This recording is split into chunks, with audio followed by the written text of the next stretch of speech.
নমস্কার বন্ধুরা, বৃক্ষভূমি চ্যানেলে আপনাদের সকলকে স্বাগত জানাই। তো বন্ধুরা, এই ভিডিওতে আজকে আমি আপনাদের দেখাবো যে লঙ্কার বীজ থেকে কীভাবে আপনারা চারা তৈরি করবেন। তো বন্ধুরা, এই যে দেখুন, এটা হলো একটা কুল লঙ্কা। এই বীজ থেকে আজকে আমি চারা করার পদ্ধতি আপনাদের দেখাবো। তো এই লঙ্কা কিন্তু সাধারণ লঙ্কার থেকে ঝালের পরিমাণ কিছুটা বেশি হয়ে থাকে। তো এই লঙ্কা থেকে এই যে দেখুন, এই লঙ্কাটা থেকে এই যে বীজ সংগ্রহ করে এই বীজ থেকে চারা তৈরি করার পদ্ধতি আজকে আমি আপনাদের দেখাবো। তো বন্ধুরা, এই বীজ থেকে চারা তৈরি করার জন্য এই যে দেখুন, একটা পাত্রে আমি প্রথমে কিছুটা মাটি নিয়ে নিয়েছি।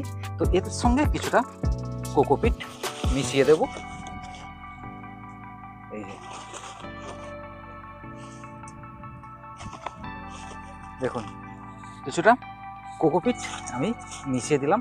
এবার এর সঙ্গে কিছুটা ভার্মি কম্পোস্ট মিশিয়ে দেব। এই যে বন্ধুরা দেখুন, এই যে দেখুন বন্ধুরা, ভার্মি কম্পোস্ট কিছুটা মিশিয়ে দেব।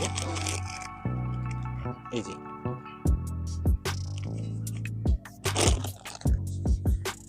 এবার এই তিনটে একসঙ্গে মিক্স করে নেব।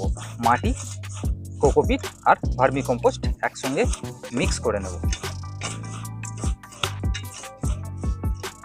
এই যে বন্ধুরা দেখুন, মিক্স করা হয়ে গেছে। তো এই বীজ থেকে চারা তৈরি করার জন্য আমি প্লাস্টিকের এরকম একটা বাক্স ব্যবহার করব। এরকমই বাক্স আমি বরাবর বীজ থেকে চারা তৈরি করার জন্য ব্যবহার করে থাকি। তো এর নিচে অলরেডি ছিদ্র আমি করে রেখে দিয়েছিলাম। তো এবার এই মাটিটাকে এই বাক্সের মধ্যে প্রথমে কিছুটা ভরে নেব।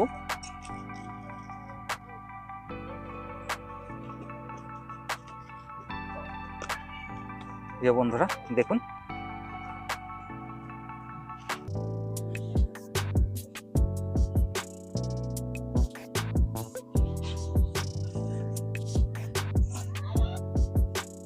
দেখুন বন্ধুরা, এই মাটি ভরে নিলাম। এবার এই যে বীজটা, মানে এই লঙ্কার বীজগুলো লঙ্কা থেকে প্রথমে বার করে নেব।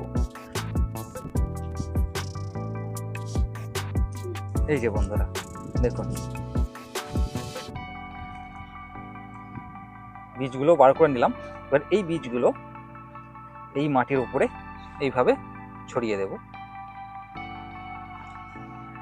এই যে বন্ধুরা দেখুন, মাটির উপর এভাবে ছড়িয়ে দিলাম। ছড়িয়ে দেওয়ার পরে এবার এর উপরে হালকা করে একটা লেয়ার দিয়ে এই বীজগুলিকে ঢেকে দেব। এই যে বন্ধুরা দেখুন,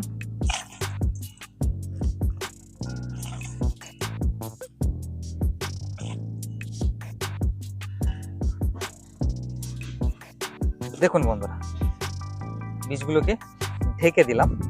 এবার ঢেকে দেওয়ার পরে এই উপরে এবার জল দিয়ে দেবো।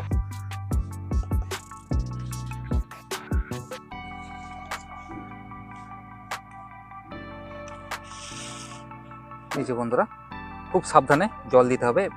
এমনভাবে জল দিতে হবে, সেটা খেয়াল রাখতে হবে জল দেওয়ার সময়, যেন এই মাটিতে যে বীজগুলো আমি ছড়িয়েছি সেই বীজগুলো যেন জায়গা থেকে সরে না যায় বা ঘেঁটে না যায়। এই যে দেখুন, জল দিয়ে দিলাম। এবার যে বীজগুলো দেখুন একটা একটা বীজ উপরে ভেসে উঠেছে, তো সেইগুলোকে আবার পুনরায় মাটিতে বসিয়ে দেব।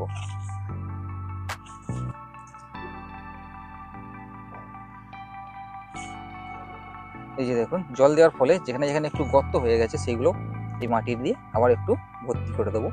সেই গর্তগুলো ভরাট করে দেবো। এবার এটাকে কিছুদিন রেখে দেব। রেখে দেওয়ার পর যখন এই বীজ থেকে চারা তৈরি হবে, তখন আমি আপনাদের জানাবো যে পরবর্তী আপনারা কি করবেন আর এই বীজ থেকে চারা তৈরি হতে কতদিন সময় লাগবে। তো এবার এই ঢাকনাটা আছে, এই ঢাকনাটা এতে এইভাবে এঁটে দেব, এঁটে রেখে দেব।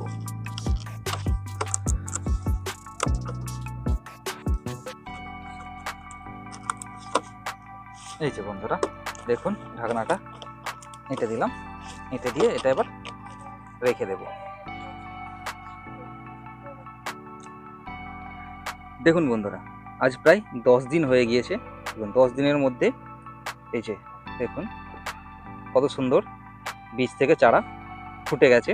তো এখনও কিছু কিছু চারা আছে, সেগুলো এখনও ফুটছে। তো আর কিছুদিনের মধ্যে সেগুলো ফুটে যাবে। তো বন্ধুরা, আপনারাও চাইলে এইভাবে আপনাদের ছাদ বাগানে বা আপনাদের বাগানে লঙ্কার চারা এইভাবে করে নিতে পারেন। তো বন্ধুরা, এই ছিল আজকের ভিডিওটি ভালো লাগলে চ্যানেলটি অবশ্যই সাবস্ক্রাইব করবেন আর কমেন্টের মাধ্যমে আপনাদের মতামত জানাতে ভুলবেন না। তো বন্ধুরা, আজ এই পর্যন্ত।